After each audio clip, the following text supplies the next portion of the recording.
I could have everybody's attention, it's 5 o'clock, and I'd like to call this meeting to order here on October 26, 2021, and I'll ask our city clerk to please call roll. Commissioner Galt? Present. Commissioner Guess? Present. Commissioner Henderson? Present. Commissioner Wilson? Present. Mayor Bray? Present. And I'll ask Commissioner Wilson to say the invocation, and then we'll then we'll stand for the Pledge of Allegiance. Okay, can we stand? Yeah. Thanks. Dear Heavenly Father, thank you on behalf of all of us who are gathered here for the many blessings that we have. Thank you for the ability to be involved in useful work. We come to you today asking for guidance and support as we begin this meeting and to make decisions on behalf of our citizens of our great city, Paducah. Thank you for the sunshine today to remind us of brighter days ahead. In your Son's name we pray. Amen. Amen. I pledge allegiance to the flag of the United States of America and to the republic for which it stands, one nation, under God, indivisible, with liberty and justice for all.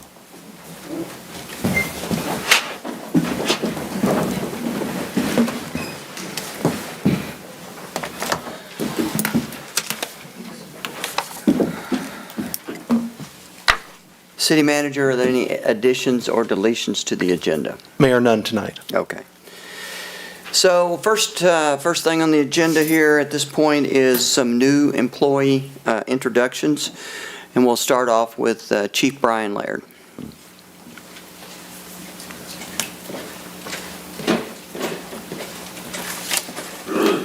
Good evening, Mayor, Commissioners, City Manager, City Clerk. Pleased tonight to introduce to you two new police officers for the City of Paducah. Have Rachel Bertrand and Michael Foster. Rachel is 22. She's a native of Louisiana. She's got a bachelor's degree from Louisiana Tech University, and she's currently living in Murray. And we'll get her here to Paducah probably after she gets out of the police academy. Michael is 34. He's a graduate of Hopkins County Central High School in Madisonville. Most recently worked for Hydro Gear in Princeton. He's married and has 2 children. And they both are scheduled for the police academy come December. So our turnover there with getting to the academy is getting a little bit faster. So we're pleased to have them on board. Good. Just a quick question, if I could. Between now and the time they get in the police academy, what do they do? We have them in-house doing training on policies and procedures, and they have to have CPR and first aid and several other things completed prior to going to the police academy. Okay, that's it. So we work to get them everything that we can do on the front end prior to them going to the police academy to speed that up on the back end once they graduate. And how long is the police academy? It's 20 weeks. Okay. And then once they get back, they have 16 weeks of training with a senior officer. Okay. Any other questions? Welcome aboard. It's great to have you, and our police protection is one of the most important services that we provide for our citizens. So your job is very important, and thank you. You're welcome. Chief Kyle?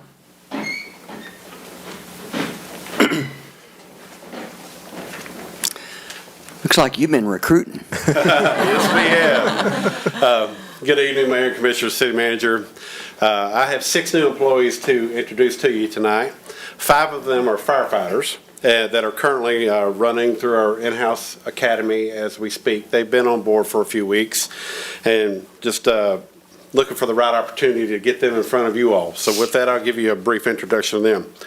First is Aaron Tuck. He's originally from California, but has been living in Murray for the last 10 years up until his recent move to Paducah this month. He's 28, and for the last 8 years, he's been working in healthcare as a certified nurse's assistant. He's always loved helping other people in the community, and that's part of the reason he's pursued firefighting. Has aspirations on being a prominent leader within the city of Paducah and to have the opportunity to give back as much as he can. Sounds like he's running for my job. Wow. Or mine. That's what I told him when they hired me, so there's nothing wrong with that. Next is Jordan Bucher.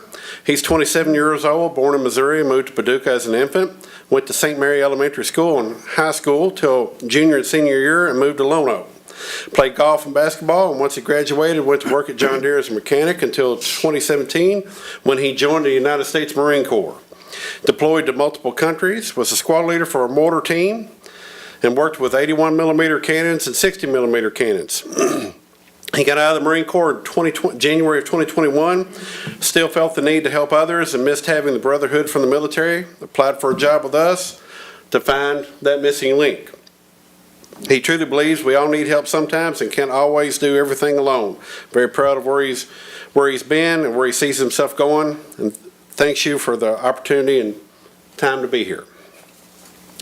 Next we have James Stenberg. He's 36 years old, married and has 3 boys. Grew up in Hazel in Callaway County. Worked as a diesel mechanic for 16 years. The last 10 of that he's worked for McCracken County Schools bus garage before starting here as a recruit. He joined the volunteer fire service after assisting his community in Callaway during the ice storm. Fell in love with serving the community and helping others and decided he wanted to have a career. He's beyond excited to learn everything he can and serve the community here in Paducah. Jeremy King is 32 years old and lives in Calvert City with his wife Amanda and their 8-year-old son. He's had many jobs, but he's proud to have a satisfying and meaningful career as a firefighter. He's wanted to become a firefighter to better himself and be a contributor to society. He specifically wanted to be a Paducah firefighter because of the high standards and professionalism that is expected when representing the department. In his off time, he enjoys being with family and friends, and thanks you for the opportunity to be here. And last of the firefighters, but not least, is Josh Bell. He's 31 years old. He's married and has a wonderful 4-year-old stepdaughter. In college at Murray State, he studied animal science. After college, he started in the fire service and has been serving for a total of 9 years. He made this choice after his father was a 22-year volunteer in his hometown of Swansea, Illinois. Being a firefighter has been a big dream of his, and he's honored to be able to serve the city of Paducah. And then last but not least, you may recognize Matt. He worked in another department. I do. And we were glad to steal him away from Chris. He's a longtime native of Graves County, transplanted here to Paducah. He's been with the city going on 3 years, recently transferring from maintenance to us, and he's excited for the opportunity to start serving the public in his new code enforcement officer position. Welcome. That's awesome. It's an awesome group of young men. It looks like you've done a good job. Thank you. Chief Kyle. I hope so. Yeah. They're not going to let me down, are they? That's very good. Welcome aboard, everybody. And just like I said to Chief Laird, you know, fire and police are the 2 most important things that we do to protect our citizens. So your job is very important, and I really like some of the comments about professionalism. We have a great fire department, very professional, and you guys are in a great spot. So we appreciate you being here. Congratulations. Welcome. Thank you, Mayor. Thank you.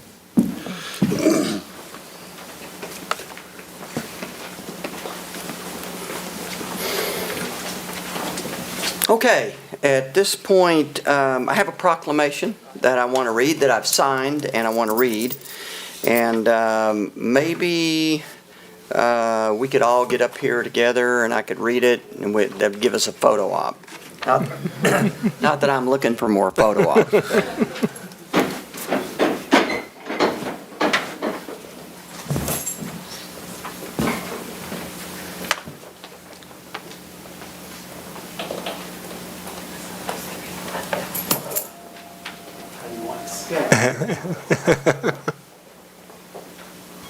So, November is National Homelessness Month, Homeless Month. You know, I would just say that we've got a lot of initiatives going on in the city talking about homelessness and what's going on, so I think this is very timely. But I'd like to read this. It's a proclamation, and it says as follows. Whereas, for over 25 years, the National Coalition for the Homeless and National Student Campaign Against Hunger and Homelessness have sponsored the National Hunger and Homelessness Awareness Program. And whereas, this proclamation serves to educate the public about the many reasons people are hungry and homeless including the shortage of affordable housing in Paducah for very low-income residents. And whereas this proclamation also encourages support for homeless assistance service providers, as well as community service opportunities for students and school organizations. And whereas there are many organizations committed to sheltering and providing supportive services, as well as meals and food supplies to people experiencing homelessness. And whereas the theme of National Hunger and Homelessness Awareness Month 2021 is Foundations for a Healthy and Compassionate Community. And whereas the City of Paducah recognizes that hunger and homelessness continues to be a serious problem for many individuals and families in Paducah. And now, therefore, I, George P. Bray, Mayor of Paducah, Kentucky, hereby declare the month of November 2021 as National Hunger and Homelessness Awareness Month 2021.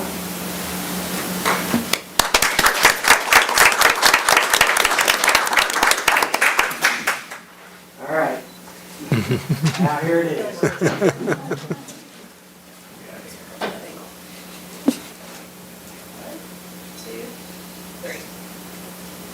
Thank you. Okay.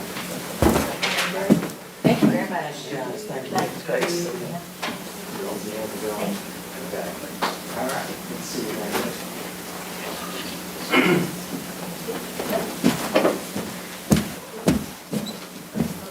You want to say something?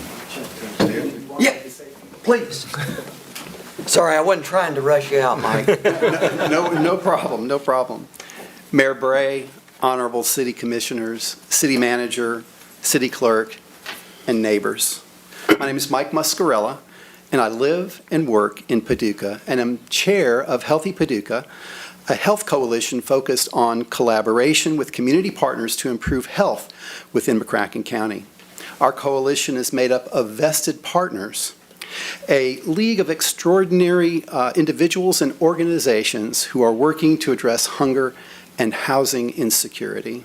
Thank you for proclaiming November 21st, or November 2021, Hunger and Homeless Awareness Month. Like many communities across the Commonwealth, our agencies, organization, and government works hard to battle issues surrounding hunger and home insecurity. Housing is health care. Nutrition supports health. I want to share with you that our community is very giving and works hard to address these issues. Just a few years ago, the top causes of homelessness were because of an argument with family or friends, alcohol and drug use, eviction, or divorce and separation or breakup from a significant other. As you can see, as relationships disintegrate, the risk of losing secure housing increases. There are 4 categories of homelessness subpopulations. Individuals in crisis make up 40%. These are persons living in cars or with relatives and may be on the street, but it is not chronic. The next group is transitional homelessness, which makes up about 30% of the population. These persons are in transitional housing and are wanting to move to permanent housing. Then we have 20% of the population who are homeless, living in chronic homelessness, meaning these persons have been homeless for greater than a year and are high users of social services, health care, and are very difficult to convince to move into housing. They may also have 1 or more disabilities. And lastly, there are transitory homeless individuals, and that makes up the last 10%. These persons are temporarily in our community and have little interest in permanent housing and essentially live off the land. We can reduce the cost of homelessness by about 70% when we can house and care for individuals experiencing this challenge. This proclamation will bring needed attention to the issues our community faces with hunger and homelessness. Thank you for partnering with us to work toward efforts to care for our most at risk in our city and county. Thank you. Thank you, Mike. And I'll just make a couple personal comments. I've been working with this group years for, really ever since I got elected. They somehow lassoed me in the first couple of months that after I took office, and I've been attended a lot of meetings with them. I've been on a lot of calls, and they've helped sensitize me to the issues that we have in our community. And I just want to commend all of you and everybody that you work with for all the great work that you're doing in the community and how much it's needed and how much it's truly appreciated. Okay, now we have a check presentation. Tommy, do you want to talk about, are you prepared to talk? You are. Before we do the presentation, why don't you tell us what it's for so we can all feel better about it? Mayor, City Commissioners, City Manager, City Clerk, thank y'all. So about 18 months ago, I think we all remember COVID, just in case you forgot, it's still around. The schools were going virtual, and we had a concern about our residents. Luckily, we had the infrastructure there to add wireless access points through pretty much all of our properties. So we were able to give access to 355 school-age children free Wi-Fi. That was our main goal. We knew eventually that virtual learning was going to go away, but there would still be a need for Wi-Fi. So we have decided to try to just open it up, have free Wi-Fi throughout all of our properties. So that will give free Wi-Fi to at least about 1,400 residents and about 850 households. We also, of course, are going to try to boost the signal to where it reaches out past just our property. So anybody in the area will be able to use that as well. And with this, we have reached out. Paducah Power has been instrumental in this by providing the bandwidth. I mean, you can imagine how much bandwidth it takes to, power that much people being online. So we're very thankful for this, and this will help go through the maintenance and monitoring. Of course, there's all that has to happen, so we really do appreciate it. Great. Well, thank you, Tommy. And I think all of us know the importance of good Wi-Fi and how critical it is. And it doesn't matter what your circumstances are; everybody needs it. And so I think I can speak for all of us. The City of Paducah is very glad to help you upgrade and provide this service for your residents. Thank you. Thank you.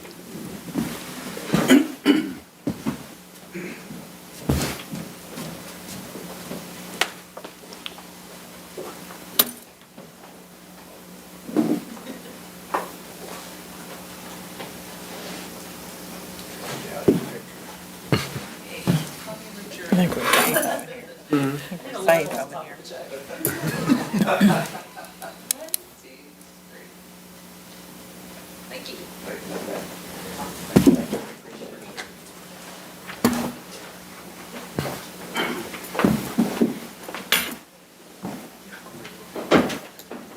Take the money and run.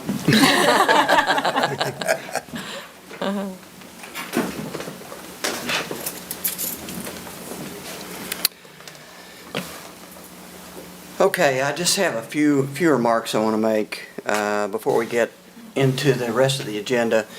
First of all, I'm going to follow up a little bit. This group has already left, but I want to talk a little bit about an initiative that they're involved in and I'm involved in, the city's involved in. And the city has provided a grant funding to help fund a study on homelessness in our community. And we're doing that with and through the Salvation Army. The Salvation Army has a lot of experience in dealing with homelessness in a lot of communities. And I think I've spoken about this before, but I wanted to just call it out today because we're just getting started with a task force that is going to be conducting a study over the next 4 or 5 months, and they're going to be talking with key people in the community, 40 to 50. I don't think they're limited, maybe 60 people who are very sensitized to the issue that we have here in Paducah. Commissioner Henderson, you're on that list. Commissioner Wilson, you're on that list representing the chamber. And if there are others that we think would be good to be on that list, we can certainly offer those suggestions. But the whole idea is to really understand what the issue is. Not necessarily what the issue is, but how many homeless people do we actually have in Paducah, and what do they represent? What you heard the 4 categories of homelessness that Mike referred to earlier. We need to try to understand what the categories of people are that we have here. There are people that are homeless out on the streets that it appears that they prefer to be homeless. But I think the Salvation Army, whatever they do, will come with. I'm very impressed with their organization. I've heard about them, dealt with them all my life, but they're very dedicated to whatever solution that they recommend for the community, that it comes with some sort of social guidance, if you will, that we don't just provide a shelter for homeless people without some sort of support to help them get back on their feet. And find out what there are some solutions to their homeless problem is. So I just, I'm tickled to represent the city as it relates to this study. And I'm very encouraged I met with the company today that's conducting the study on behalf of the Salvation Army. And I was very impressed. They're very professional. They're very experienced.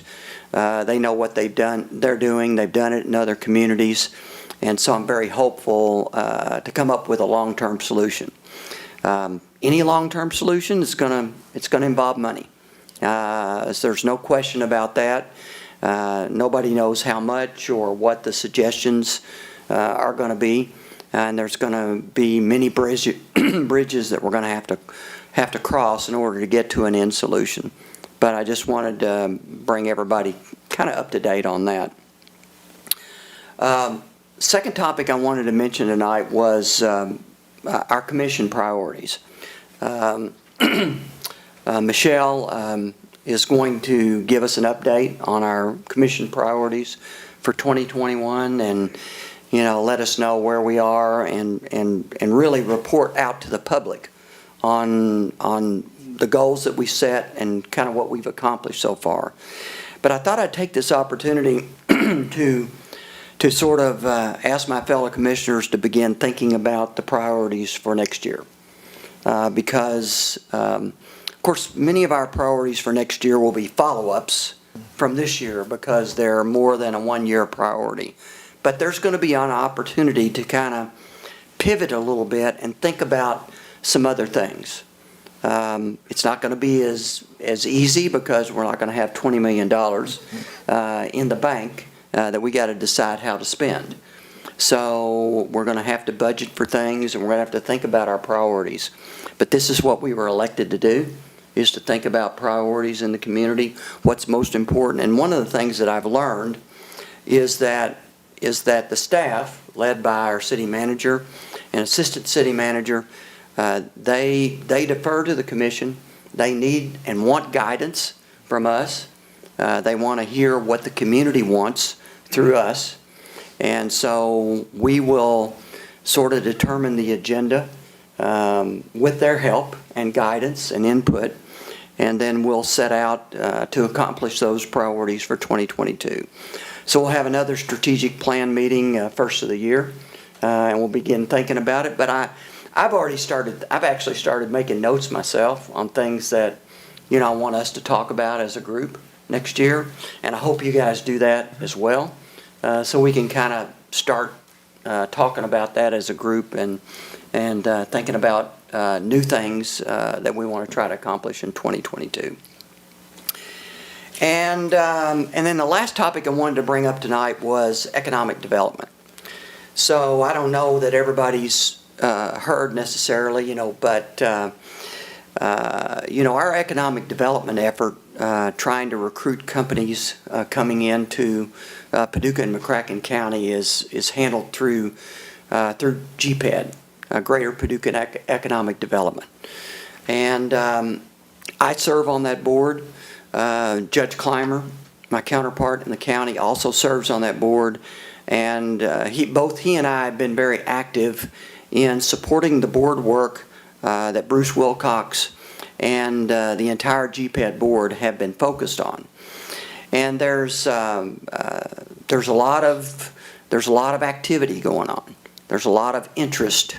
We have no new projects that are imminent, but you may have heard in the community that that there are people that are looking, and that's very positive. That's very positive for our community. Most of the land where a lot of the focus has been is actually in the county and not in the city. The city would certainly benefit from any project that decided, that settled here in many different ways, not necessarily through payroll tax revenue, but through housing, residential, more people eating in our restaurants, visiting downtown, the businesses that support, the businesses that benefit from any new company that comes in here and locates.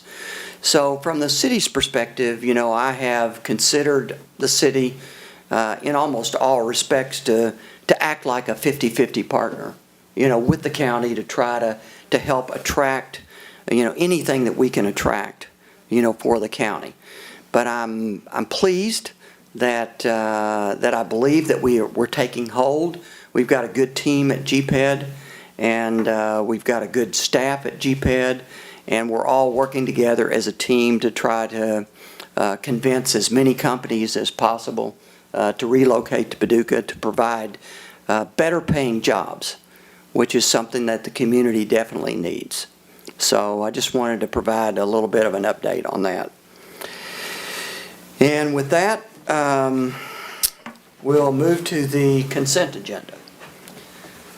So items on the consent agenda are considered to be routine by the Board of Commissioners and will be enacted by one motion and one vote. There will be no separate discussion of these items unless a board member so requests, in which event the item will be removed from the consent agenda and considered separately. The city clerk will read the items recommended for approval. Any commissioner like to have an item removed at this point? Okay, then I'll ask the city clerk to please read the items recommended for approval. Approve minutes for the October 12, 2021 Paducah Board of Commissioners meeting, receive and file documents, personnel actions, appointment of Dixie Lynn to replace David Godfrey, who resigned, and Carla K. Berry to replace Jill Plembuff, whose term has expired, to the Paducah Main Street Board. Said term shall expire June 10, 2024 and August 22, 2025, respectively. A municipal order accepting an FY 2021 Edward Byrne Memorial Justice Assistance Grant in the amount of $12,325 and authorizing the mayor to execute the interlocal agreement for grant administration and all required grant award documents. A municipal order authorizing the mayor to execute an amendment to the agreement with Tyler Technologies in an amount of $940 for the license of software and procurement of related products and services. So move. Second. Call roll. Commissioner Galt? Aye. Commissioner Guess? Aye. Commissioner Henderson? Aye. Commissioner Wilson? Aye. Mayor Bray? Aye. Okay, we'll move to municipal orders. I have the city clerk read the first one. A proposed motion that the Board of Commissioners adopt a municipal order entitled, "A Municipal Order Accepting a National Trust for Historic Preservation African American Cultural Heritage Action Fund Grant in the amount of $55,000 on behalf of Hotel Metropolitan and authorizing the mayor to execute all required grant award documents." So moved. Second. Okay, so I'll let Nick start off here. Good evening, Mayor, Commission, City Manager, City Clerk. In January of this year, the council our commission authorized us to apply for the African American Cultural Heritage Action Fund grant opportunity through the National Trust for Historic Preservation. The city assisted with that application, and we received notification that we were awarded funding in July. We just recently received the grant agreement, and so we will be working with Hotel Metropolitan on the restoration of the Purple Room. The Purple Room is a accessory structure at the hotel that was used for after hours for musicians that were performing on the Chitlin Circuit. And so here on this overview that I have provided, it provides a scope of work that will be done as part of this project. The total award amount is $55,000. As you can tell, there is quite a bit that's going to be done with these funds. We did get a bid before we applied for this grant. And so we are confident that the project will come in, but we will be putting that out for bid after acceptance of this grant agreement.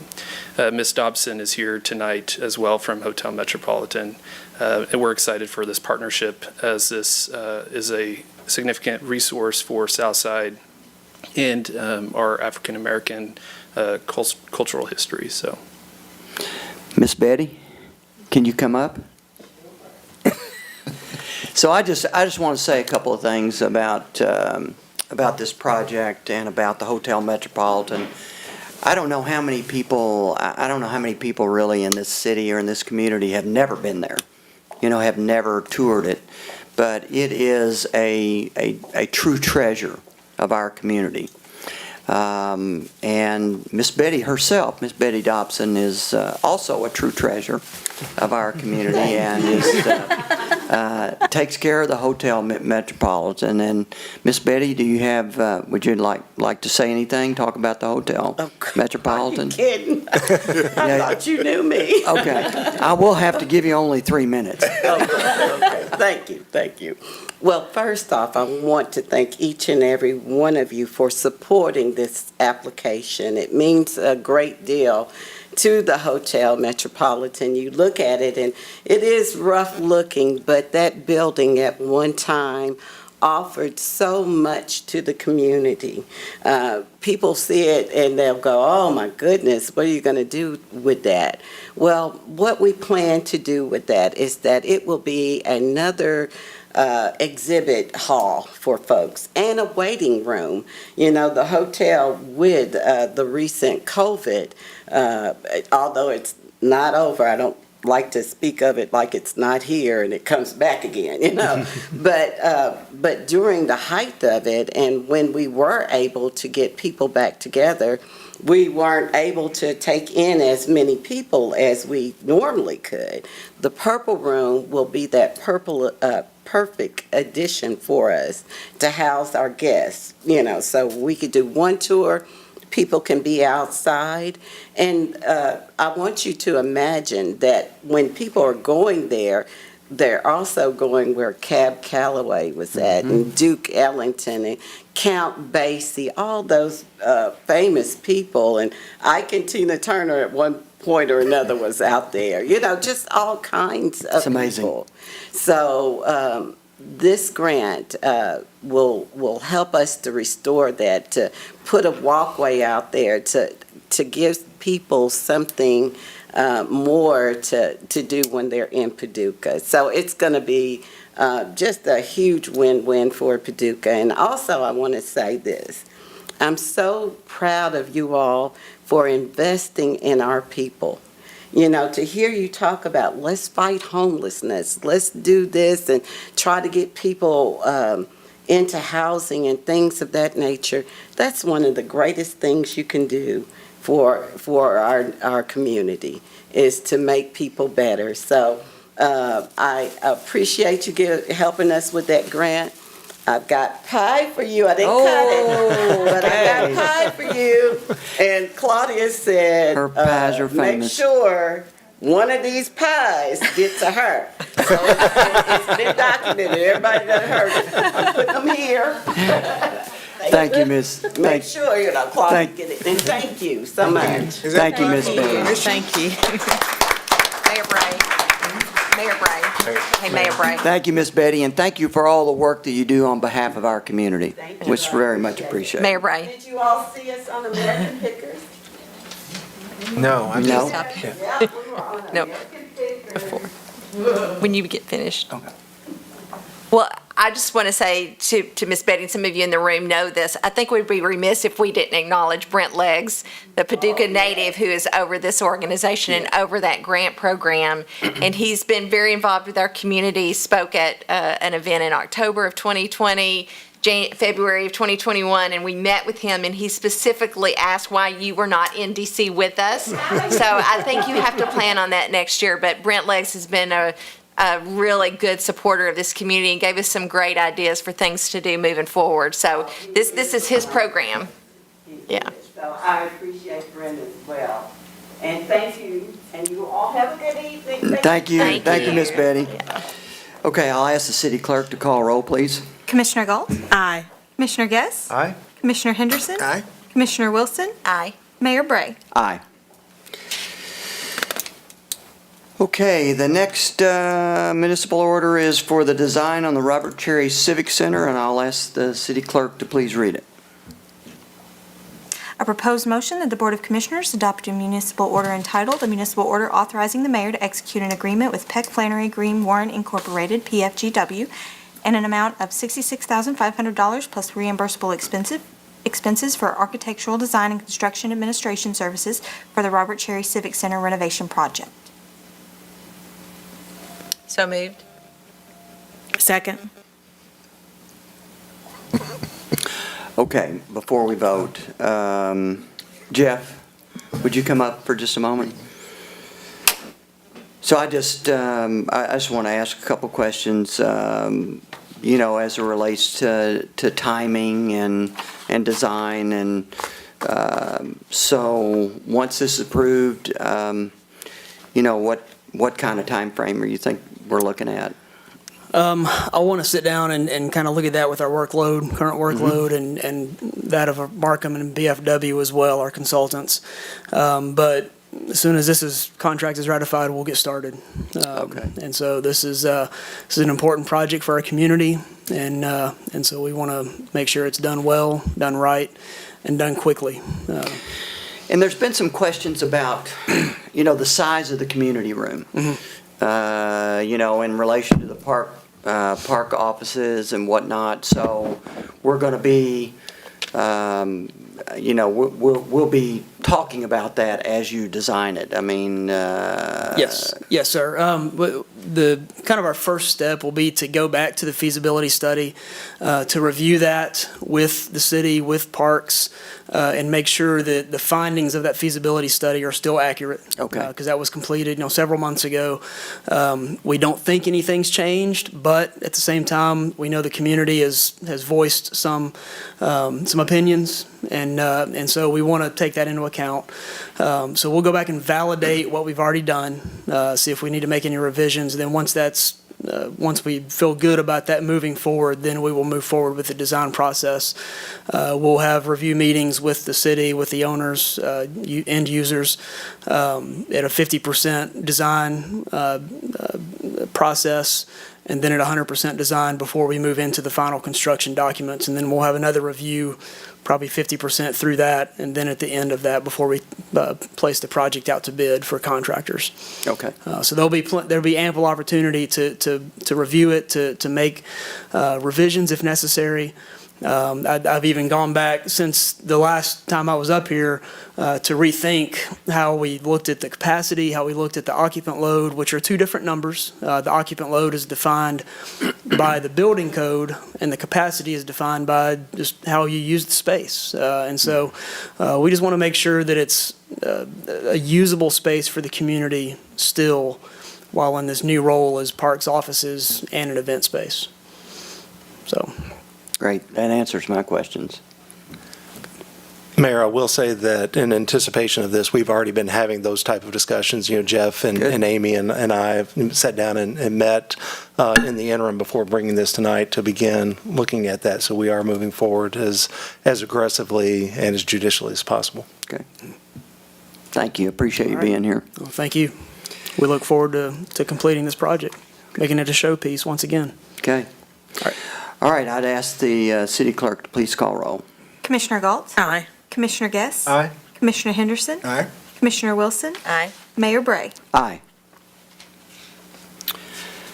Okay, and now we're going to vote on the adoption of an ordinance. Has to do with a permanent easement. I'll ask the city clerk to please call roll. To read the ordinance. A proposed motion of the Board of Commissioners to adopt an ordinance entitled, an ordinance deeming it necessary to condemn and acquire for public purposes a certain permanent utility easement and a temporary construction easement over and across the real property of Pro Real Estate LLC for the extension, construction, maintenance, and operation of the municipal water system by Paducah Water and authorizing the institution of condemnation proceedings for the acquisition of such easements. This ordinance is summarized as follows. This ordinance authorizes the acquisition of a certain permanent utility easement and a temporary construction easement across two adjacent parcels of real property owned by Pro Real Estate LLC pursuant to the Eminent Domain Act of Kentucky for the use and benefit of Paducah Water. Said easement is for the extension, construction, erection, maintenance, operation of 16-inch water main, which will run from the Cairo Road pump station to the Cairo Road elevated storage tank in the northwestern portion of Paducah Water's service area. Further, this ordinance authorizes the institution of condemnation proceedings in the McCracken Circuit Court in the name of the city for the use and benefit of Paducah Water against the owner and all other parties of interest to acquire the easements across the real property of owner. So moved. Second. Any discussion?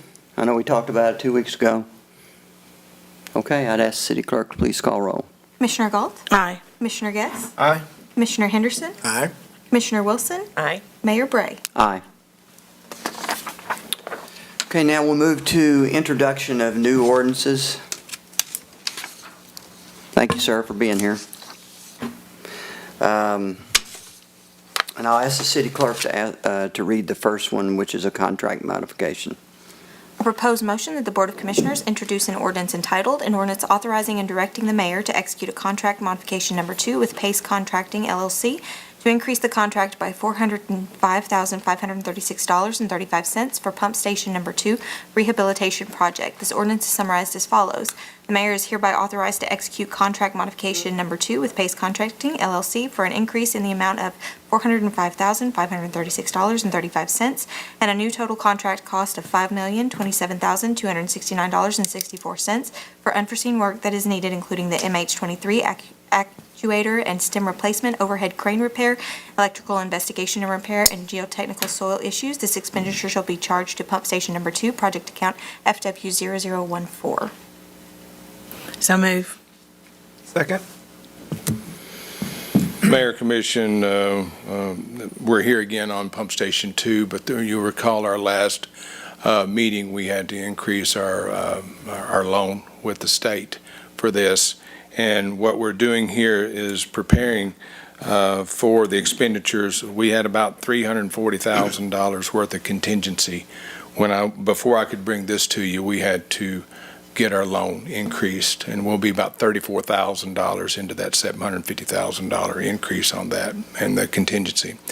I don't know if you read in your packets, we had an explanation associated with that $405,000 broken down into each individual parts. If you would like for me to go into that, I can. But briefly describing this, if I got the cursor right here, yeah. This is what we refer to as manhole number 24. That's our first line of defense when the river comes up. And that's the first gate that closes. I'll remind you that we've been working on this project for 23 years, of which the sluice gate and actuator were not part of the project. But over 23 years, things go wrong on a 75-year-old piece of equipment. So as we're here working on this, we're saying, if we're going to do all this work, and that's our first line of defense, and it's failing now, we need to fix it now, rather than get done with the project and then go back and say, hey, we should have did this before, but we didn't. It's failing now, and basically the gate is good. That's $40,000 worth of that $404,000 or $5,000. The gate is good, but the stem, it's just a big screw piece of metal, and the actuator and the beams that hold it up to lift it up, they're failing. So in order to fix that, that's $43,000 worth of that change order. The Skylight Replacement, I wish I had a picture, but we physically lifted the pumps out of the roof, and we was going back with a stick-built roof, just like what you would do on a normal house. But actually being able to lift the pumps out of the roof save us a lot of money, because if we ever had to take the pump apart piece by piece, we'd spend $25,000 inside the building disassembling it when we had dog houses built. So we just lift the roof off, set it on the ground, grab the whole pump, and pull the whole pump out. So that's the explanation for that. It's a preventative, fast withdrawal of the pump if necessary. $20,000. We had a 75-year-old chain hoist. Probably don't know what that is, but it's just a mechanism you pull on a chain and it lifts things off the floor, heavy things off the floor. It's 75 years old. The clutch was bad in it. You can't buy parts for it. We had to have a new one. That's for safety within the station, so we replaced that. This biggest surprise to me was we put all new motor controls in the station in 1998 when we upgraded the station in 98. Well, several of those motor control components have gone bad. We had 2 starters that actually start the 800 horse motors, and they've gone bad. So we had Eaton come in. Eaton charged $10,000 just to show up and look at it and evaluate it. After they determined what was wrong with it, we didn't plan on doing any electrical upgrades on this plant, but they said you need to do these things to make this code worthy. They do like what they call an arc flash study. Don't ask me to explain what that is, but it's for safety for anybody that might be in the station working. And then we get to the biggest portion of that amount, $213,586. Mayor, you recall us going down? I do. And looking at the big hole. I do. Could you go to the next picture, please?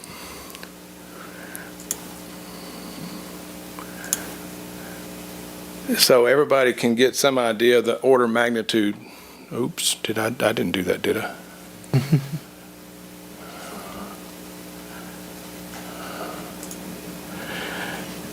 These pipes are 60-inch diameter pipes going into these holes.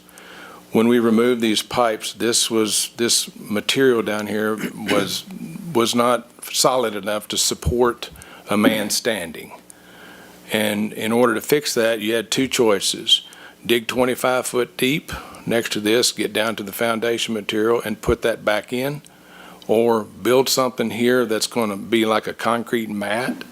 So we built a concrete mat across it to float across it so these pipes could be replaced. Now, that's me standing there, so maybe you can get some idea of the scale. That's a 4x8 sheet of plywood down at the bottom on that.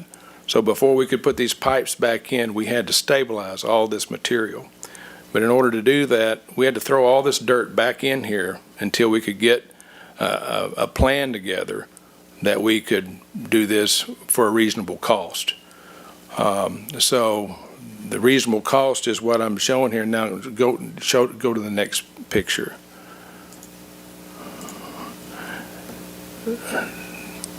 Where these pipes come out of the pump station, they have to be supported. That's a 60-inch pipe, and imagine that whole pipe full of water. There's a lot of weight right here that's twisted on the wall. We have to make sure that these are founded on good materials, or if you get a rupture anywhere in here, then you lose your pumping capacity.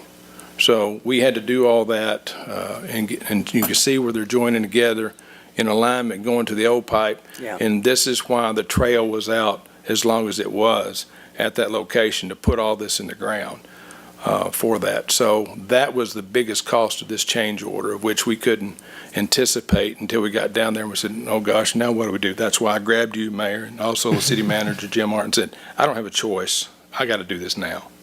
So that's what that was all about. Rick, we appreciate you being here, and you don't need to go through anything else. I mean, I know, but I know. It's just. I guess, what I've learned, since I was elected and since I began to serve is the flood wall. I've always known how important it is, but it's a massive operation. When you look at all the pump stations and the equipment that's involved, and it takes a significant amount of money to keep it up. And it's an ongoing, everyday issue, and it's something that you don't really think about until all of a sudden the river is up. And then you got to be dang glad, that we've got an operating flood wall. And so it's part of our responsibility as a city to keep that up. And I think, just I'm opining, but I think you're doing a good job, watching over it. And we're very appreciative that we have you there. Thank you. Okay. I'll ask the city clerk, that's one ordinance, introduction. We have two more, so you want to read the next one?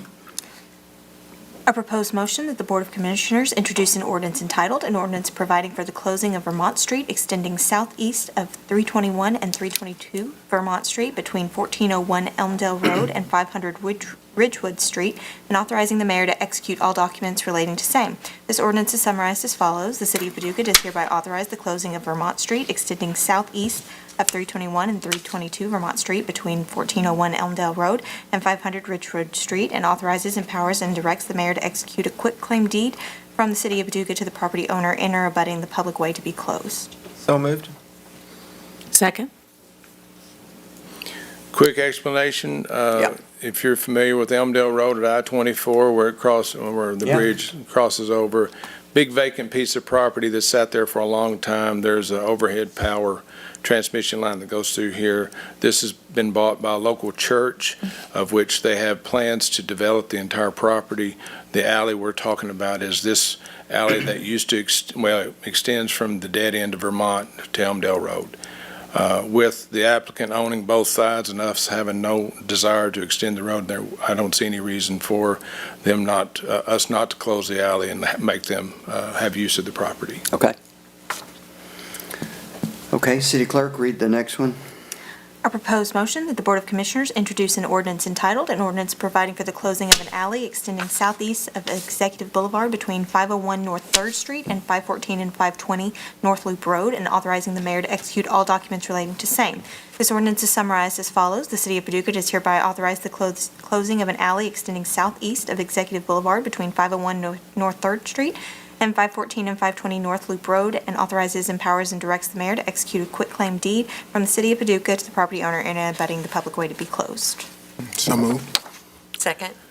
You recall that there used to be a nursing home here, where this was the parking lot for the nursing home. Where is that, Rick? I'm sorry. This is at 3rd and Executive Boulevard. Oh, yeah, okay. At the Holiday Inn there. Yeah, 600. Holiday Inn's right Okay, here. gotcha. And we have activity going on here. We're having to build a new electrical panel for Pump Station 4, of which needs to be located here.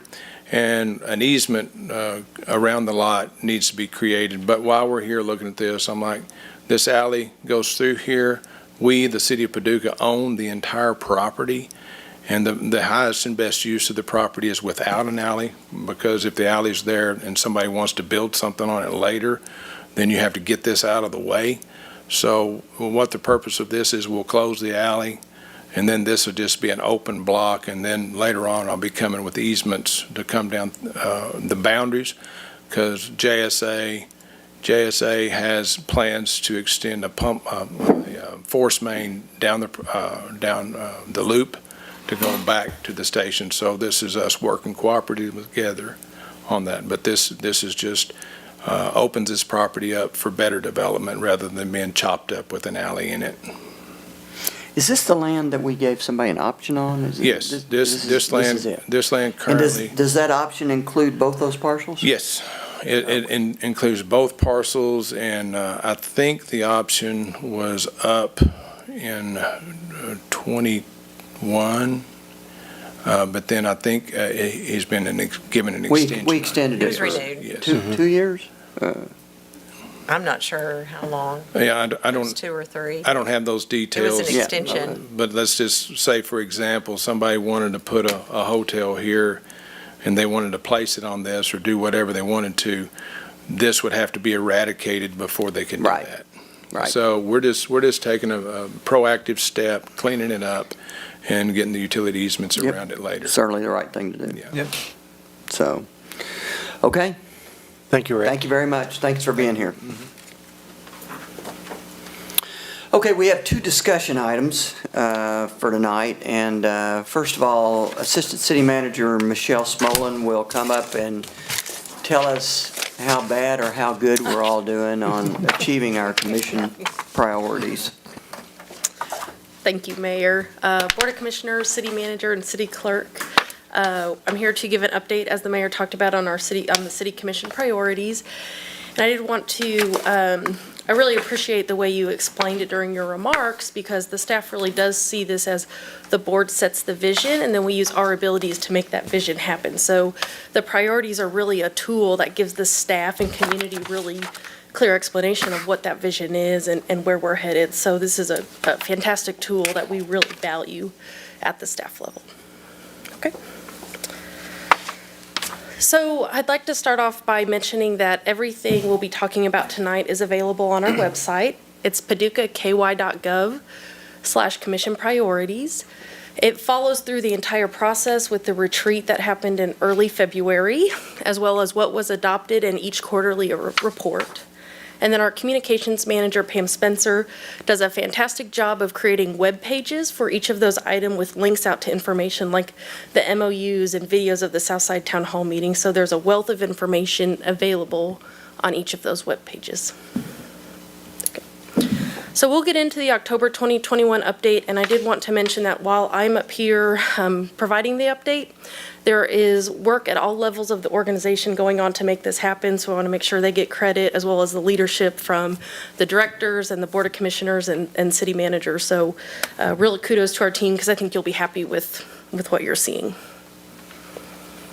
So we'll start off with 911 project, which of course that equipment is outdated, and we're looking for a new funding source for that operation. So recently, we did establish a memorandum of understanding with the county, and that MOU created a joint oversight committee looking at system upgrades, funding options, and a governing structure. We set an initial deadline of February 2022 to have this completed. We have received the draft federal engineering report, who is our consultant, who helped us update the capital need, cost, and options. We also did receive a proposal from Motorola and the Kentucky State Police, and that proposal is under review. And I think just this afternoon we got an initial draft from Federal Engineering's review. So I just have one. I have a to-do here myself, and that's we are going to create a 5-person committee to oversee the implementation, and there is 2 appointments from the city, 2 from the county, and 1 joint between the judge and I. And I still, the judge and I both still need to make those appointments. So that's top priority for me to figure out. I think we've kind of identified the joint appointment between the 2 of us, but we really haven't formalized that. So that's our next takeaway. Great.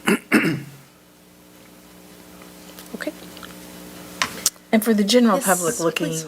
And we're to see completed 314,000 for, you want to explain that? Yeah, that is a grant we received for the actual portable radios that the police department carries. So that grant reduces the overall cost of the project. I guess what I'm saying is if someone were to read that on the website, we want to make sure that they don't read it as if that was established. 911, yeah. Yeah, that is that's completed. Correct.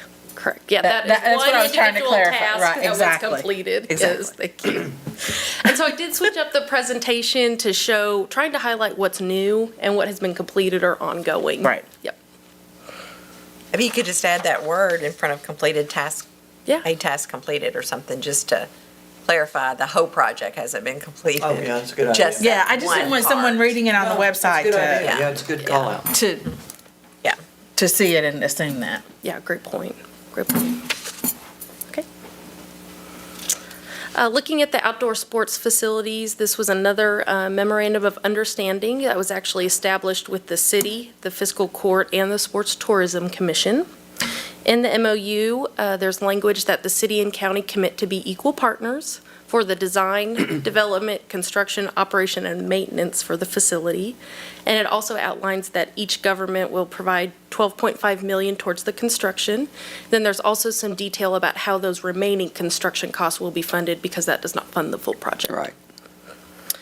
And we also wanted to mention that the Sports Tourism Commission did select Sports Facilities Company to facilitate the development, design, and ongoing management of the complex, which is, very critical, having them on board to the success of that project. And so some ongoing work is we do have city staff attending those meetings, and there will be some impact to our city facilities with the disc golf course and the dog park. Right. So those are also things that the city has to consider.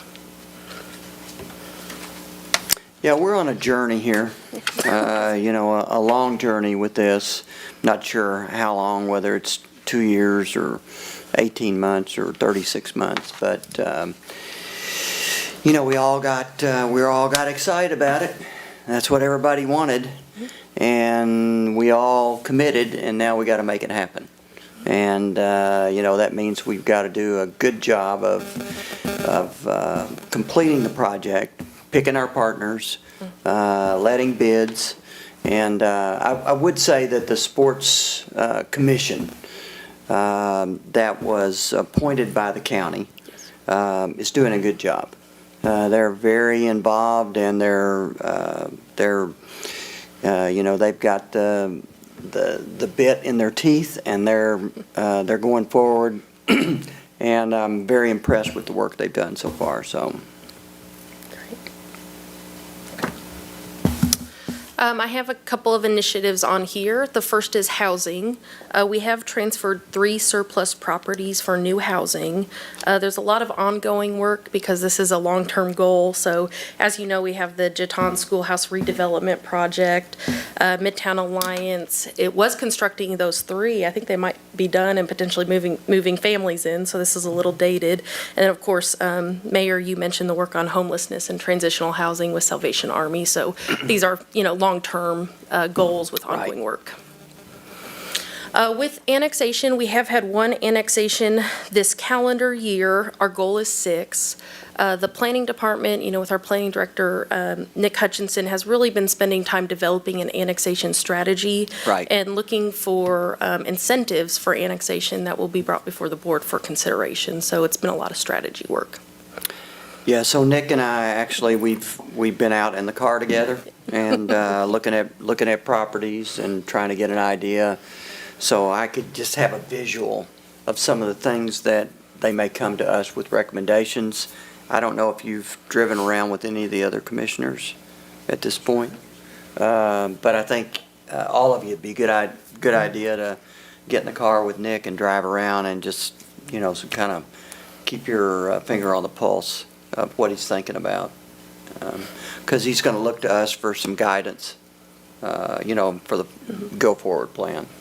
So, Could we go back to housing on that one? Sure. 'Cause I think, didn't we have part of it as maybe reaching out to developers that would look at building in the city at different price ranges even? We need all of it. That's a great point. And even like the apartments. I'd have to go back and look if that was specific, but we definitely talked about that. And and developers are definitely a key part of anything that we're going to do, really anywhere in the city, but particularly focused on the south side.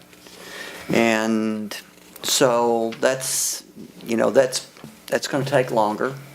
But yes, we have met with one person that definitely has an idea of what to do. We need to find some more. What I'm a little unsure of is, at this point, of whether or not that's going to require city incentives, for developers, and if so, how much? If we want to prop up or help prop up a developer in a certain area to develop certain pricing of housing, affordable pricing, depending on the area. Well, we have some programs in place already. I think some infill programs where they could get reimbursed for the roads. And there have been some subdivisions that have used that, some developers that have used that. I'm They're not probably sure. not strong enough, but we have had some that where the developers would be reimbursed. I think they're still I in think place. my opinion is we're going to need something different than that Stronger? on the south side. Well, probably on the south side, yes. But personally, I think we need housing all throughout the whole Oh, well, city right now agreed. at all price levels. And we had actually, Nick, you want to, That's what I was going to speak. I think we actually talked about, I'm sorry. No, I was going to say Nick and Josh have been working, and as the mayor mentioned, we met a couple weeks ago and want to give recognition to the hard work they've been putting into that to kind of think non-traditionally about what type incentives might be out there and using some best practices. And Nick, if you want to speak to that a little bit. Sure. Yeah, so Commissioner Wilson, we have been working with developers across the community to identify and build relationships to lead to some development projects. When we're talking about Southside, the incentives are going to be a little bit different just because that's infill housing versus, large-scale subdivision development that we would see on the periphery. Those are the incentives that we currently have in place is geared towards those, large-scale subdivision developments. And then the other incentives are towards Fountain Avenue, which after this year with Midtown Alliance, those are going to be used up.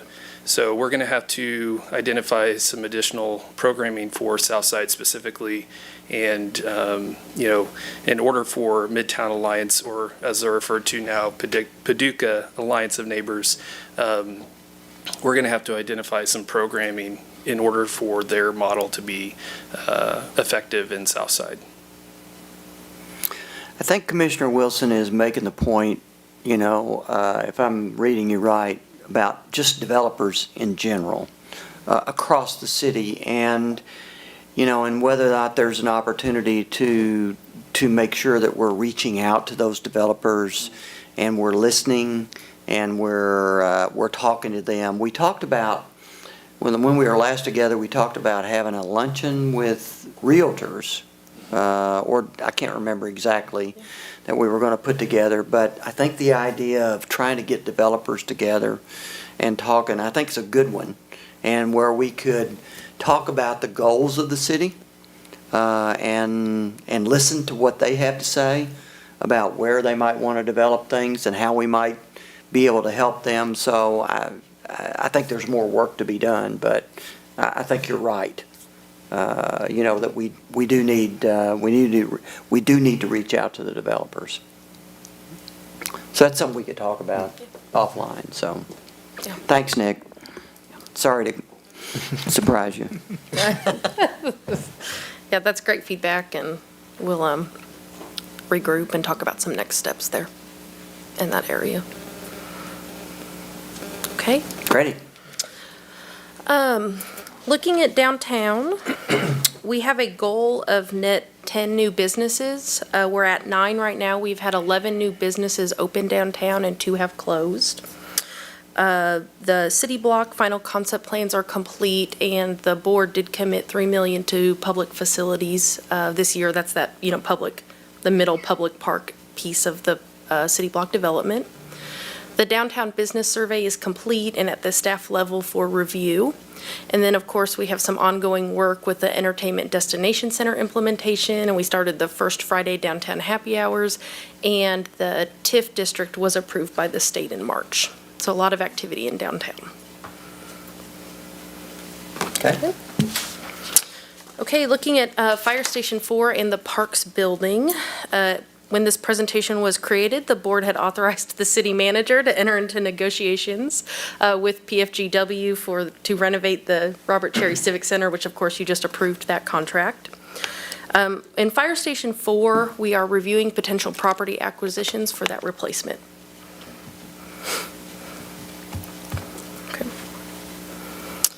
The city has put a lot of work into the communications enhancement goal, and really, we have put a lot of emphasis on our priority projects and really trying to weave the communication piece into all projects. So some great examples of that are the Entertainment Destination Center, remote workers, the road rehabilitation plan, really weaving communication into the fabric of our organization through that communications enhancement plan that was adopted.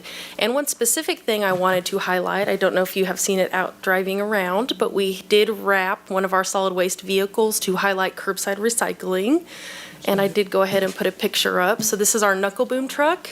Oh. And there's a really great nice wrapping for our curbside recycling advertisement as it drives around. Everyone in the neighborhoods can see it and sign up for that service. So we're looking for additional vehicles to wrap, but this is new to us, and I think it looks great. And Chris Yarber and Pam Spencer did a great job with it. Looks fantastic. Yeah, it does look great. Interestingly enough, I don't know if everybody recalls this, but we had, October is government month, and we invited our school-age kids to write letters to the mayor. And so today, Pam and I went out and recorded, her and I reading some of these letters. And I mean, there were some great ones. But one of the letters specifically said that they were, I think it was a third or fourth grader, said that they were going to, I think they said, convince their parents to go online and sign up for curbside recycling. To spend the money, which is not very much. Yeah. So one of the things I can tell you is that one of our 2022 priorities, if I have anything to say about it, is going to be curbside recycling. So we're going to try to figure out a way to get more of it out there. So Great. It's the right thing to do. And you can sign up online. It's $3 a month. That's exactly what he said. Okay, on our city facilities, we have a project team with the city manager's office, Public Works and Engineering. We're really combing through and prioritizing is about 270 improvement items identified in the facility study. So we're prioritizing them by life safety projects, functional and maintenance projects, and then aesthetics. And so we have done our initial prioritization, and now we are reaching out to the directors and meeting with them to start to work on a facility improvement plan. Yeah, this new policy for the Facilities Improvement Trust Fund. Yes. I mean, it's going to take a while, but that, in the long run, that's a home run. Yeah, you're exactly right. We have, our fleet is set up similar, so hopefully if we can get the trust fund up and running, it will take investment over time, but that fund actually pays for the projects, and then the departments put money back in so that we always have facilities money, and the goal is to not fall behind on maintenance in the future. If you think about all the commissioners that have served before us and the decisions that have been made, 10 years ago, 20 years ago, and you see things that we benefit from today from decisions that are made previously, this is one of those kind of decisions. We won't be around necessarily to see all the benefits of this, but at some point in the future, we'll be in a situation where we can better improve our facilities, and we've got the funding, and we don't have to, we have a gnashing of teeth every time we need to think about upgrading something, so. Yeah, great point. Okay. Remote workers incentive. So this incentive was approved by the board at an August meeting. I just got the numbers from our planning director, Nick, today, and we have actually approved 5 award packages, and more applications are under consideration. We are working with a vendor called Stablemate on advertising because it's very important in how we get that information out there. And what they've actually found is our highest interest markets are Atlanta, Chicago, and Houston. So a big effort in advertising this program. Yeah, we got a lot of good press on that. Press picked up on that around the country, and I think we benefited from that in more ways than just 5 award packages. Yes. So. Yes.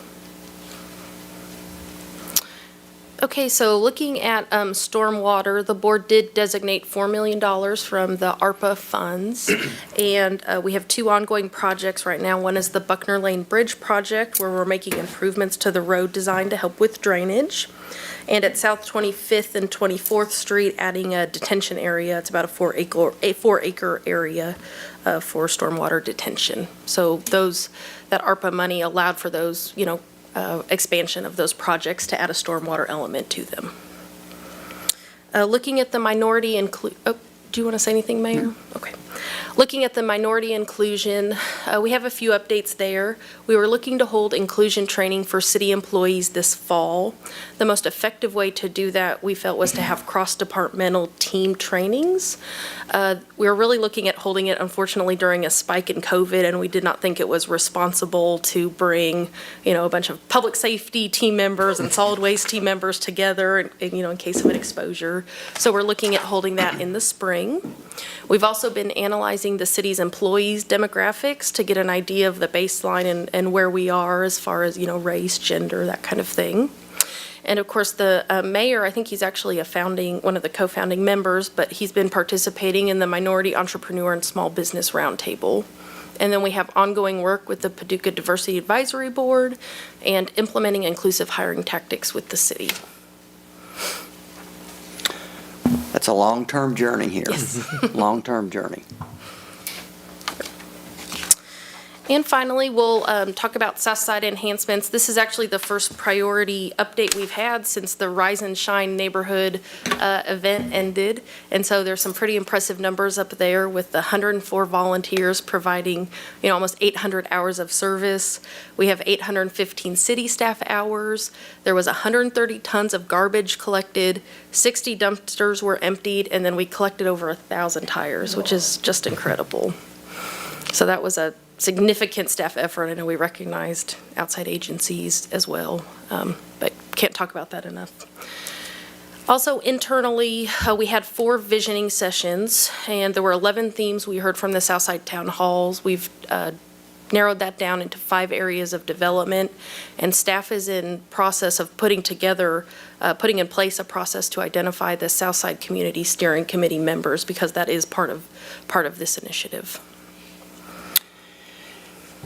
Yeah, I don't know if Commissioner Henderson has anything to say here, but I'll just weigh in and say that this whole South Side project is a huge project. It's a long-term project. And the worst thing we could do, at this point is to let a lengthy period of time go between what we did with the Rise and Shine and to where we get to the next stage, whatever that is. So identifying these community steering committee members, and keeping the momentum going, I think is really important, and it's not easy because this is not a 1-year or even a 2-year project. It's very long term, but to keep the momentum going, we're all going to have to be a part of that. So I think you're absolutely correct. I had an opportunity to meet with Nick and Melanie, I think, last week, and we are in the process now of trying to identify potential steering committee members. Mm-hmm. And I think we meet on the 1st of November again with some of those names. So, yeah, so we're, I shouldn't say we are, they are, really pushing this thing ahead and working hard to keep the momentum going. It's great. Yeah, it's good. Are we looking at some type of overall plan, next steps? Yeah, I think the next steps that we've identified at this point is establishing this steering committee, identifying people in the community that we want to tap into. But that is a gap at this point in terms of thinking about, what the next steps are. Yeah, what we want to do. I think we're looking at the steering committee to actually guide us on the next steps after that, because we don't want to just do what we think needs to be done, but we want to hear from those steering committee members for them to tell us what the next step should be. So I think that's critical, that we have a plan, a roadmap of what we want to do. I totally agree.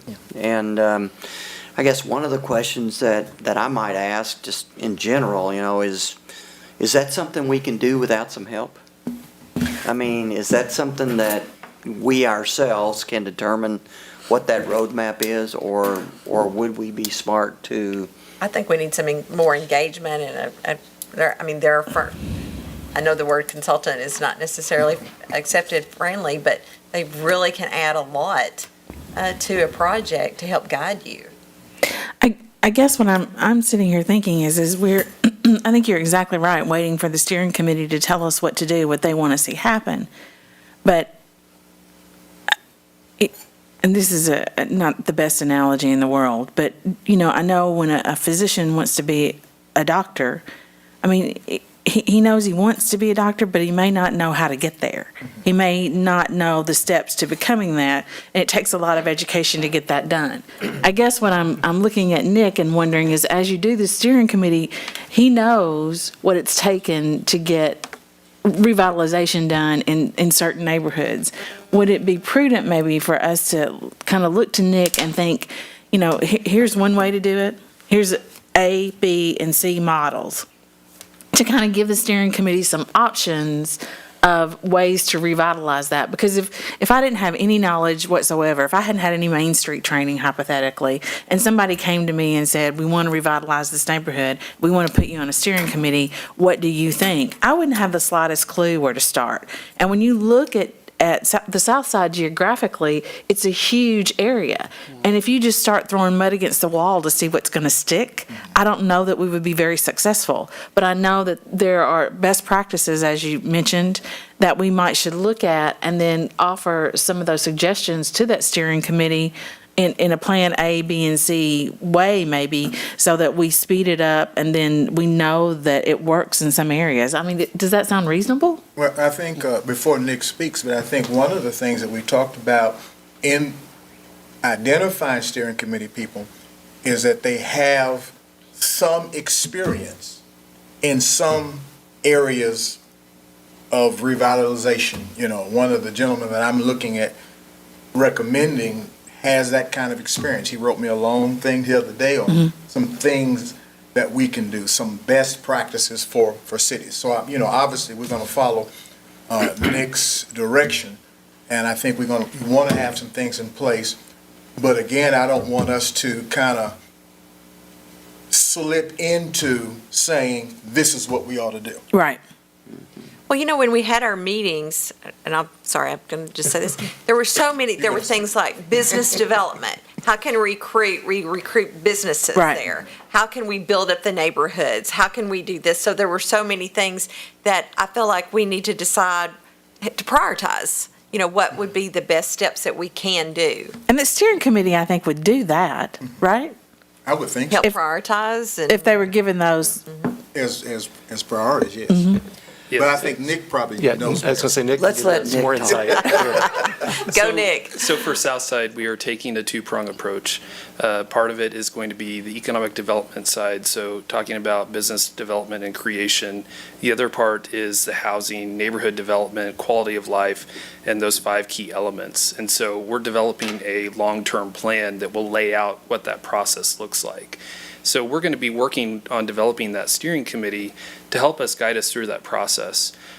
We want this to be something that is very grassroots initiative. We don't want it to be something that the city is coming in to make this big injection and then pull out and be done with it. We want it to be a long-term sustaining initiative, something that will have long-term impact, where we'll be developing neighborhood leaders who will have that vested interest in seeing the area continue to improve over time. So we're working on creating that plan.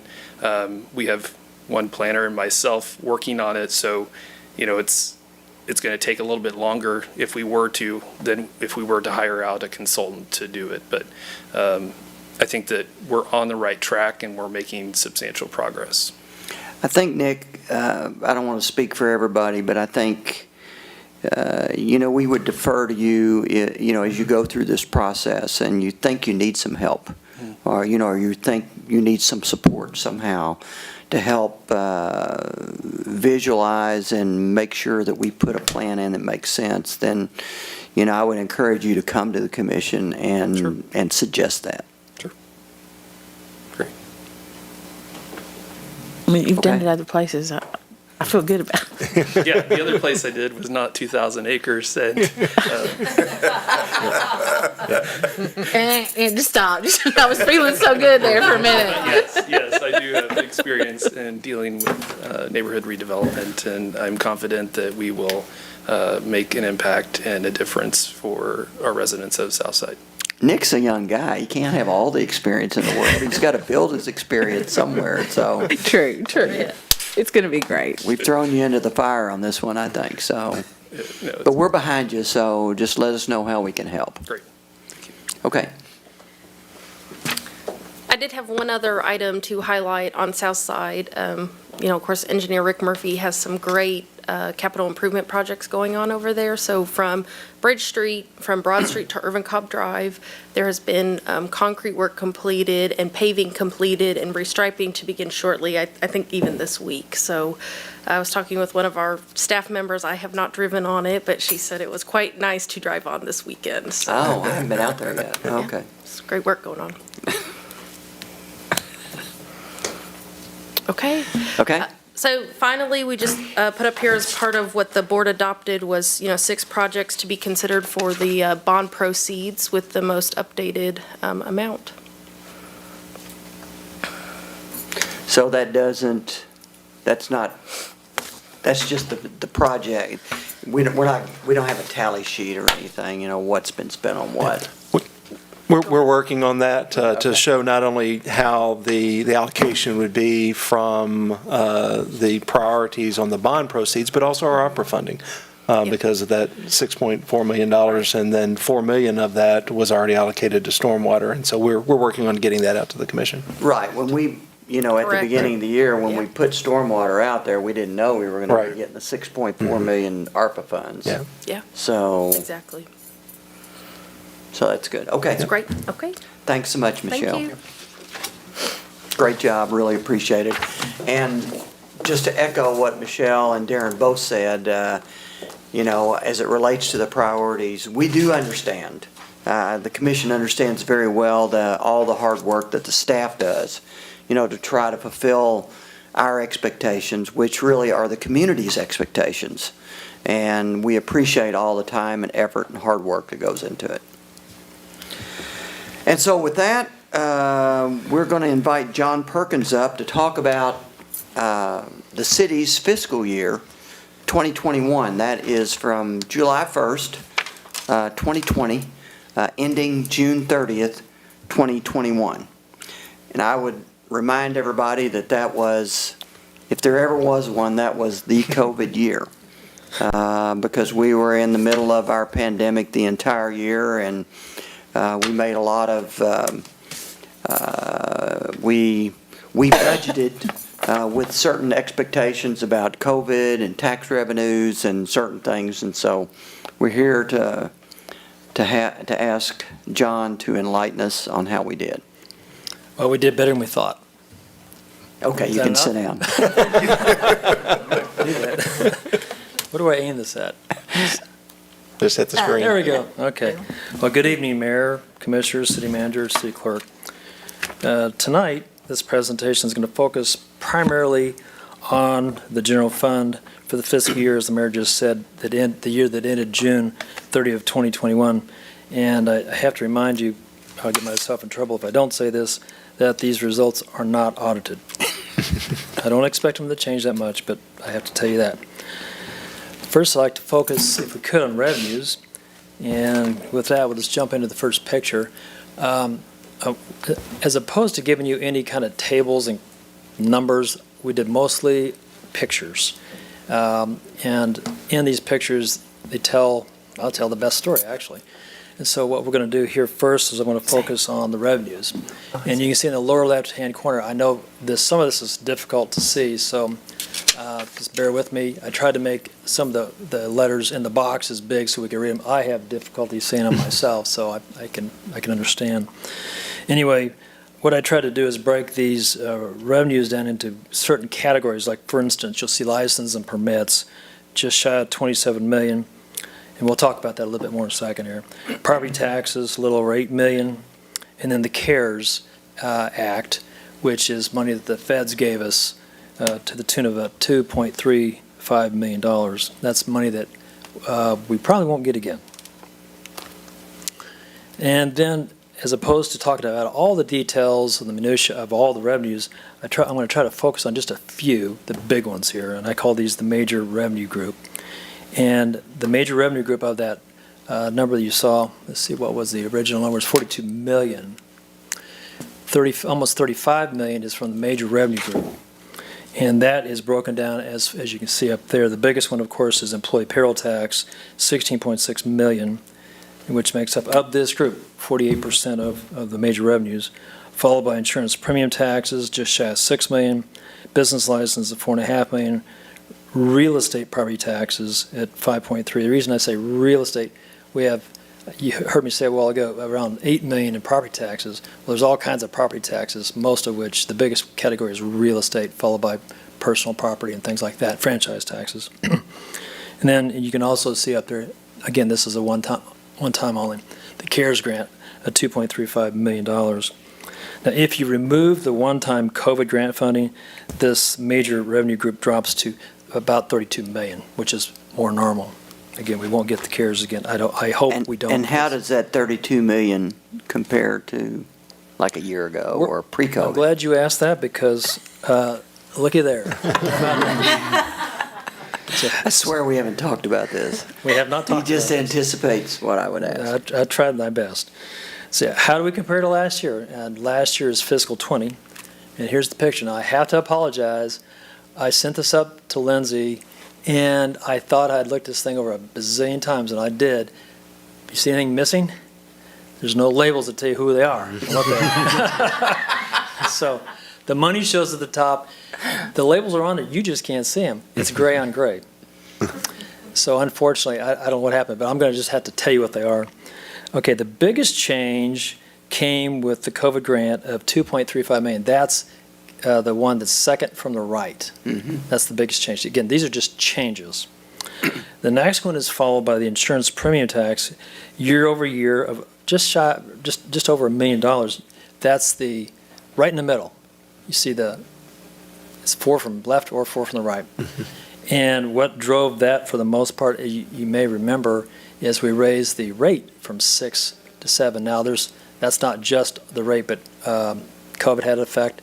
I really anticipated that it would be less because of COVID, but we'll see what happens in this current year. So as I recall, I remember when the previous commission had voted that in, and I seem to recall that we anticipated an increase of, I heard 800,000. Right, that's the general rule of thumb we follow for a lot of years, but I also have to tell you, this is one of the most unpredictable taxes that I've ever had to deal with in my career, because one year it'll be up, the next year it'll be down, and I can't explain it. The money comes, it's all regulated by the state, and whatever the insurance company sends us, that's what they send us. The tax is technically on the insurance company's gross, but it's passed on to the consumer, and we get paid on a quarter basis. I can't explain why it's more than that. I'm just glad it's not less than that. And I'm hoping in fiscal 2022 that continues. But that's a one-time increase that you won't probably see it again. But maybe we will. We'll see. It's not likely going to be that big. And then the one that's third from the left, that's payroll tax. Now, it increased by $423,000 over the year before. Pre-COVID, again, this is pure conjecture on my part. Based on historic rates, that number probably would have, could have, should have been closer to $900,000. Now, I can't tell you. Based upon the direction that we were going at the time. Where we've been. And I can also tell you, again, this is just, I'm making this stuff up as I go. We looked at what fiscal 20 would have been, what fiscal 21, those are 2 years that are gone, and they both were affected by COVID. We estimate that we probably gave up or lost, we'll never get it back, probably between 1.2 and 1.5 million. When people go back to work, they don't make up and pay you more taxes than you start paying. And so that's probably what the impact would have been. Yeah. And we're guesstimating that this could have been closer to 900,000 and 950 to $1 million in a normal year. And define what normal is, it's very difficult to do these days. And then if you look on the extreme right, we actually had one of the, a major change, interest income. Everybody's experienced this. The day before COVID hit, interest rates were getting better, and it took us 10 years to get to that point. And then all of a sudden, it just fell apart. And so we actually brought in about $180,000 less in interest than we had the year before. And one of the things I just point out about that interest income is, we have a lot of, this is the general fund, but we park a lot of money in the funds. And so when interest rates go down, that definitely affects us. It does. Well, you all were talking about the $20 million bond issue. We first invested that in January of 20. That's a year and a half plus ago. And we were grossing like $30,000 for a couple months. Then all of a sudden, COVID, boom, maybe $10,000 a month. It's huge. It's a huge amount of money. So we're not making a lot of money on it, but it's better than losing, I suppose. Right. Expenditures. First, I want to break this down by department to give you perspective here. Here's the picture. Now, when the mayor and I got together, gosh, it seems like years ago, we did the KPI, key performance indicators. In that, on a monthly basis with the financials, you'll see the 4 biggest departments, PD, or police, fire, public works, and parks. We always looked at that and banked it up against the projected, or the Pareto budgets. And then we also looked at the revenues, the biggest revenues. Those are the ones we're primarily talking about tonight. Right. And so that's what we're going to focus on here. The total fiscal 21 expenditures were $38.8 million. You can see that in the lower left. It's very small, but you can see it. And then the 4 biggest departments equal about 68% of the general fund expenditures in fiscal 21. And that's probably not unordinary. Police, $10.4 million, fire, $9.2, public works, $3.8, parks, just shy of $3 million. And then we have this other category that I didn't mark up there. It's the nice orange one up there. That's Interfund Transfers. That's just shy of $5 million. And so oftentimes we get asked the question, what are Interfund Transfers? Well, the mayor was going to ask me this, I'm sure.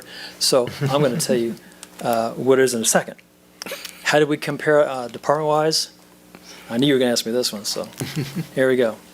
This is way easier to see, and I have labels on it. So you can look, and you can probably pick out the big 4 right in the middle. That's just how it worked out.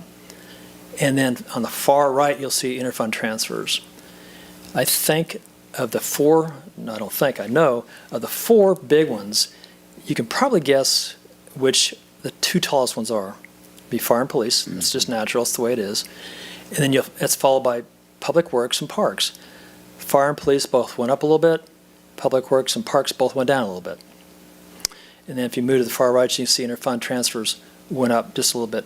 And by the way, for those that can't see it well, the blue is fiscal 20, the yellow, orange, whatever color that is, that's the year we just ended. That's the year we're focusing on. Overall, the general fund expenditures grew just over 2%. Now, I'd like to focus, if we could, on expenditures by type.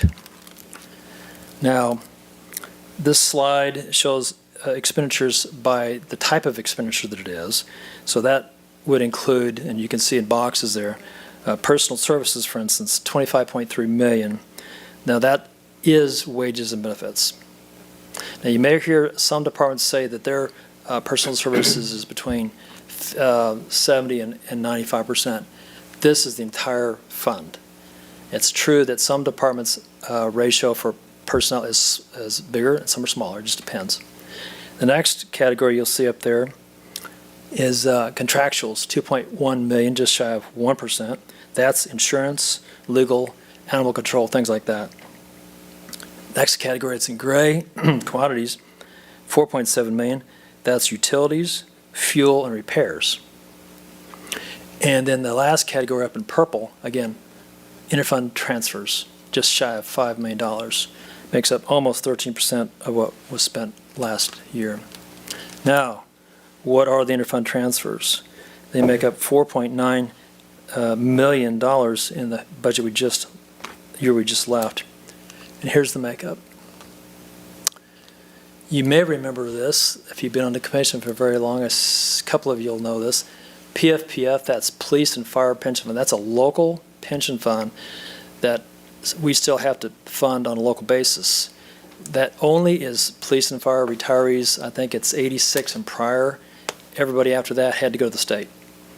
And so last year the city had to contribute $356,000 toward that.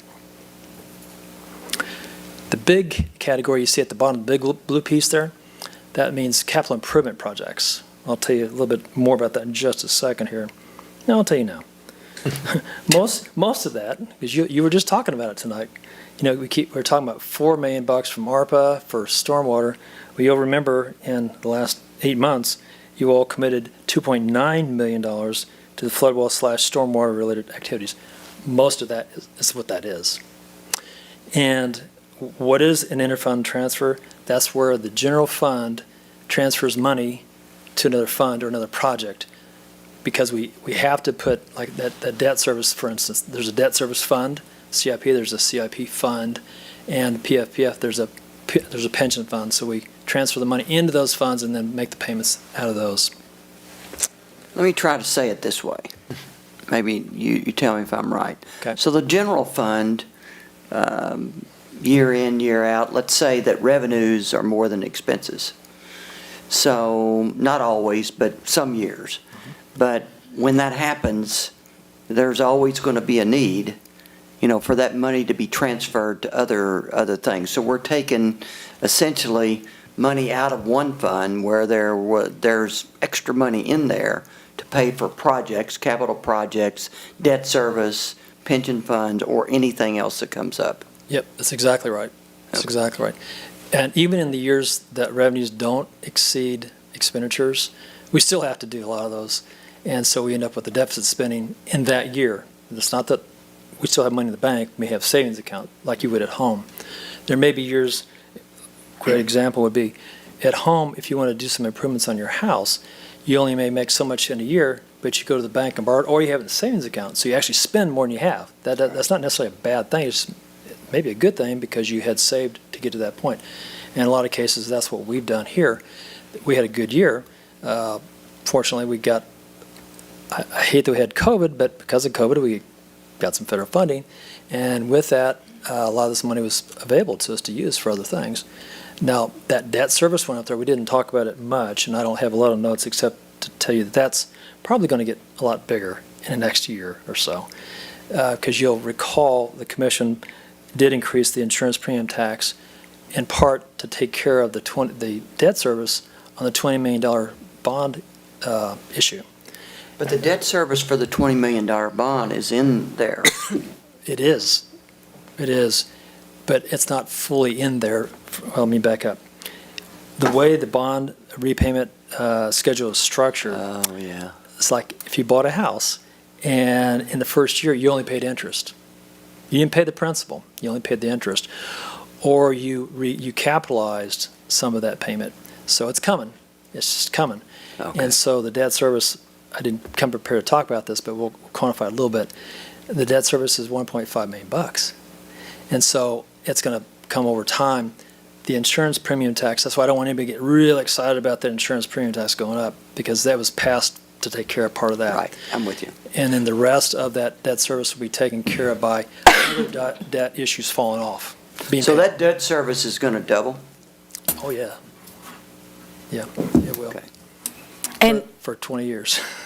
And the way that it's structured is as debt service falls off, that money is scheduled to go into the yellow section to pay for it. That's exactly right. Okay, that's the way I understood it. I just wanted to make sure. Exactly right. So if we, as one debt service from a bond issue, let's say the money we borrowed in 2020 and 2003 pays off in 2023, and it's $250,000, that'll go from that issue over to this one. So we're not going to take on really more debt service, but we're going to relocated, I guess is how you want to say it. So hopefully that's well thought out, and hopefully it works. Very helpful. Huh? Very helpful. Yeah. Your explanation's very. Okay. Okay, yeah. I thought you meant it'd be helpful if we had the money, yeah. I agree. Yeah. Both. Yeah, all the above. The mayor told me that when I was done, my goal was to make sure everybody understood everything completely.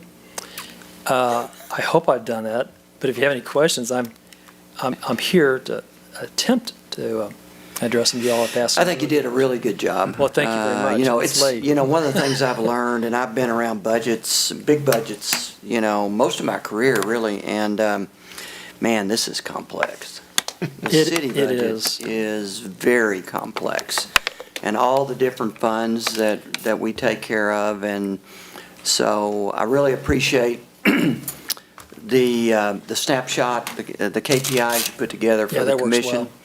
Because I think it's really important that all of us on the commission kind of understand generally how things are going, what we budgeted for, what it was last year, and really how are we doing, so we can kind of keep our finger on the pulse. Yeah. And then this is a really good explanation. So Yeah, I have to compliment the mayor. It was a brilliant idea to do the KPIs. I've called it KPIs. Can you say that again? Brilliant. Brilliant idea. But here's the problem. Here's the problem. Not many people have ever described me that way. I said it was a brilliant idea. Not that you're not brilliant, you are. But after a while, we call it KPIs so long I forget what it stands for. So that'll be a test question later. Okay. Any questions for Jonathan? About his key performance index? That's right. Thank you, Jonathan. Yes, sir. For coming up, and thank you for all the work that you do all year long. Thank you all for supporting us. Okay, appreciate it. Okay, before I turn it over to the city manager for remarks, I'm just going to say I really appreciate seeing people out here in the audience. We're an hour and 45 minutes into this meeting, and I know some of this is really dry and probably really boring. And some of you have to be here, and others choose to be here, but it's really great to see faces out here, and appreciate everybody being here. So with that, I'll turn it over to the city manager for any comments. Just briefly, Mayor, thank you.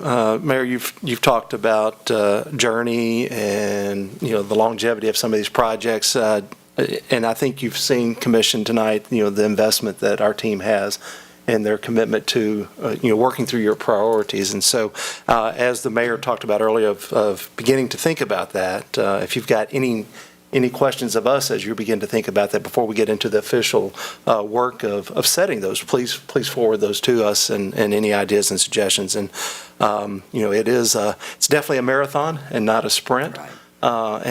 Again, I'm just pleased to be part of this team. Great.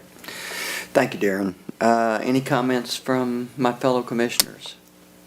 Good meeting. Yeah. Good information. Good meeting. Yeah, I thought it was too. Well, welcome back. Yeah, we missed you last time. Yeah, I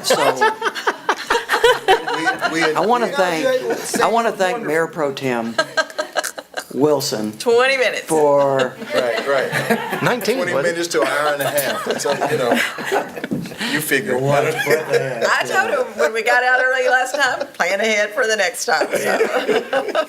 I do appreciate you running the meeting, and I certainly don't like to miss meetings, and I don't want to miss many because I enjoy them. So, but with that, I would look for a motion to adjourn. So move. Second. City Clerk, would you like to call roll? Commissioner Galt? Aye. Commissioner Guess? Aye. Commissioner Henderson? Aye. Commissioner Wilson? Aye. Mayor Bray? Aye.